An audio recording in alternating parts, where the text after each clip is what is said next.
नमस्कार मित्रांनो, शनिदेव तुमच्यावर प्रसन्न असल्याचे हे आहेत 7 संकेत. मेहनतीचं फळ कसं आणि कधी मिळतं हे जाणून घ्या. ज्योतिषशास्त्रानुसार हे 7 संकेत दर्शवतात की शनिदेव तुमच्यावर खूप प्रसन्न आहेत, जे कठोर परिश्रम व प्रामाणिकपणाचे फळ देत आहेत. नमस्कार मित्रांनो, श्री स्वामी समर्थ. हिंदू धर्मात शनिदेवांना कर्माचे स्वामी, एक कठोर शिक्षक आणि न्यायाधीश मानले जाते. लोकांना अनेकदा वाटते की साडेसाती किंवा ढैया अडचणी आणतात, परंतु ज्योतिषींच्या मते शनिदेवांचा उद्देश लोकांना चांगला मार्ग शिकवणे आणि त्यांच्या कठोर परिश्रमाचे खरे फळ देणे हा आहे.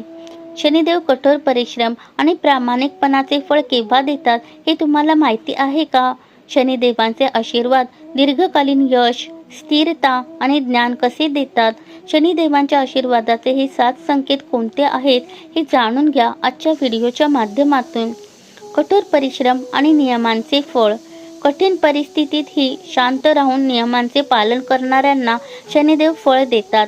यश हळूहळू मिळते, पण त्याचा पाया टिकाऊ आणि मजबूत असतो. जे कठोर परिश्रम करतात, अडचणींना सामोरे जातात आणि आपल्या प्रयत्नांमध्ये चिकाटी ठेवतात, त्यांना शनिदेवांचा आशीर्वाद लाभतो. प्रामाणिकपणा आणि नैतिकता. जे नेहमी योग्य आणि न्याय तेच करतात, त्यांना शनिदेवांचा आशीर्वाद लाभतो.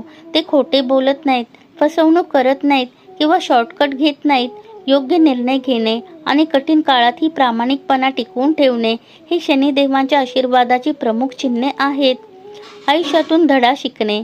वारंवार येणारे अनुभव आणि त्यातून मिळणारे धडे हे शनिदेवांचे तुमच्यावर लक्ष असल्याचे लक्षण असू शकते. जे आपल्या चुकांमधून आणि अनुभवांमधून शिकतात, ते भावनिक आणि आध्यात्मिकदृष्ट्या बलवान बनतात.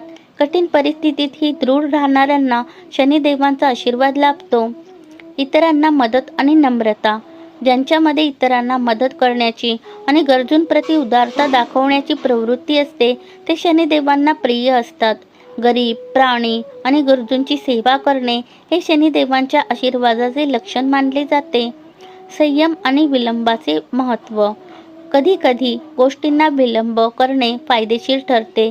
शनिदेव तात्काळ फळ देत नाहीत, तर हळूहळू आणि विचारपूर्वक परिणाम देतात.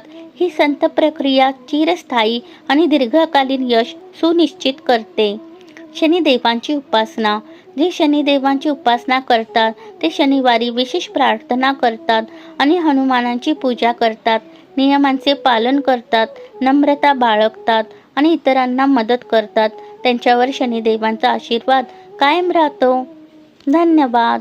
श्री स्वामी समर्थ. जय जय स्वामी समर्थ.